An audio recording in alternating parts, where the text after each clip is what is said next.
All right, let's get the day started. What the hell is this? What in the same darnation is this? Y'all dropped this off? Who dropped this thing off? Guys, guess what? We're not gonna do the Hellcat no more. We're just gonna go LS in a Charger. Screw it. Hellcat's too much work. I'm playing. Relax, y'all. We still doing a Hellcat swap. Yeah, I don't know where we came up with this thing, but we're gonna use it for something, right? That just came up to the front door. I don't know. Somebody was handing them out, so I said, why not? It's like a stray cat, right? Let it in. But guys, welcome back to the channel. You see what we got going on. Hey, you, Mr. Oreo, what you doing, bro? But we got the Charger set up from the last episode onto the lift. Today we are going to tackle the elephant in the room. This rear suspension I've been kind of waiting on because we got to adapt those onto the car. So we actually have to cut the car's existing, you want to call it frame, whatever you want to call it. I'll show you guys here in a second. Let me get this car up in the air real quick. Might as well, so I can show you guys. Now that I got your attention, hopefully there's enough light under here so you guys can see what I'm doing. But long story short, the A-arm would normally bolt up right there, or the leaf spring in these cars.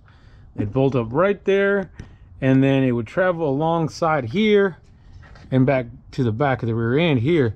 But because this car is mini tub now to fit a larger wheel, we want to avoid having the lower control arm here. So we got to do what RMS calls an inboard. So we're end up going to have to cut this whole center section out here, not center section, but this whole piece here, and then put in place what was in their kit, this guy here, something like that.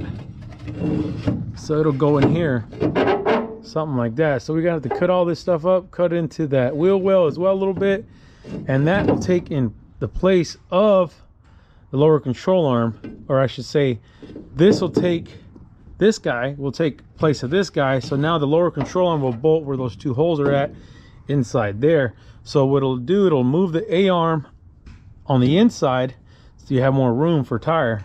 So it's gonna be a lot of work, but we got to get it done.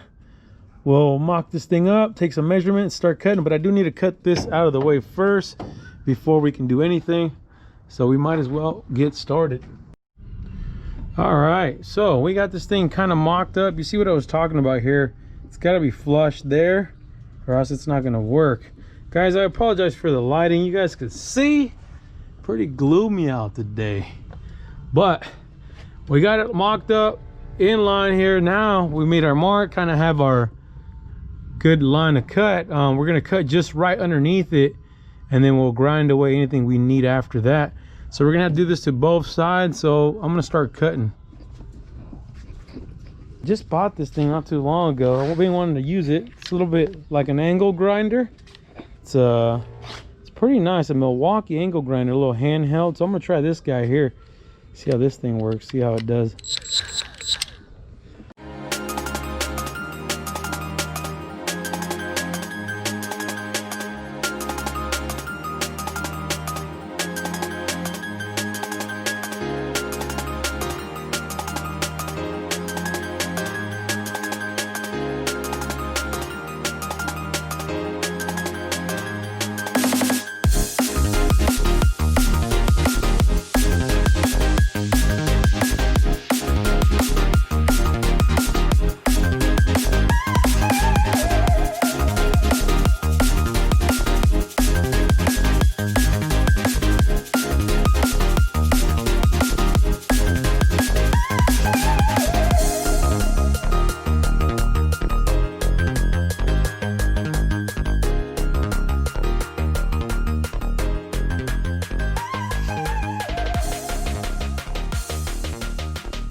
Damn, that was not fun at all, you guys.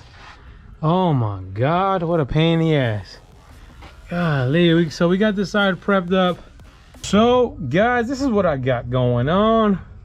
I got these guys in place. You guys can see this is what I was talking about. They basically take the place of that frame of that part of that body, so our A-arms fall in here, not out there. I got them kind of tacked in here for the most part for now. This is something they recommend, to kind of put a rod in between to kind of make sure that they're basically nice and even with each other. So we got that. I had to run to the store and grab this all thread and nuts and washers and all that to kind of get things set up like this. But I'm kind of running out of daylight, so I might have to weld this thing up in the morning. I don't know yet. I don't know, but this is what we got going on. So far so good.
All right, you guys, looks like we got everything kind of coated up here. I hit it with some of that undercoating just to kind of help it blend in with what he already had underneath here. Not the prettiest by any means, but it'll work. Trust me, guys. I'm not a professional fabricator. Disclosure, just saying. But we got these things in here ready to go. Our A-arm should fall right underneath there or so, and should be good to go. Should be able to bolt up those lower control arms and put that rear end in. So hopefully I gotta get cleaned up. Hopefully on the next episode, you guys, can you guys even see me? It's super dark underneath here. But subscribe button, hit the like button, hit the bell for notifications. Stay wrenching.